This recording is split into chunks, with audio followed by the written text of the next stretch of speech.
The best way forward was to look at the largest cost driver at the corporation, and that largest cost driver was legal costs. The government says this year, legal fees at ICBC amounted to $700 million. And under the proposed system, most cases will be taken out of the courts.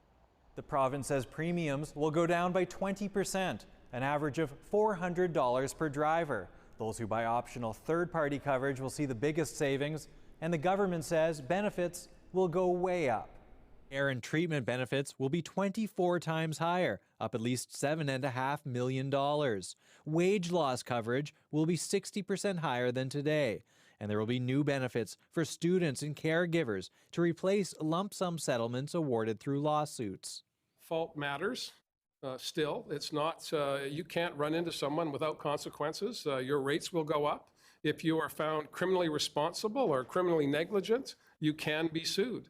So we're not taking the opportunity for claimants to sue. We're saying that in most instances, let's provide the care first. And this lawyers certainly stand to lose under the new plan.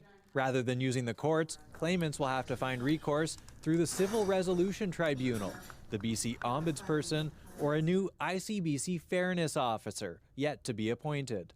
The narrative that the government wants is that it's legal costs that are driving the lack of financial viability at ICBC, when it's the way ICBC is treating British Columbians. If they were treated fairly, they wouldn't need lawyers.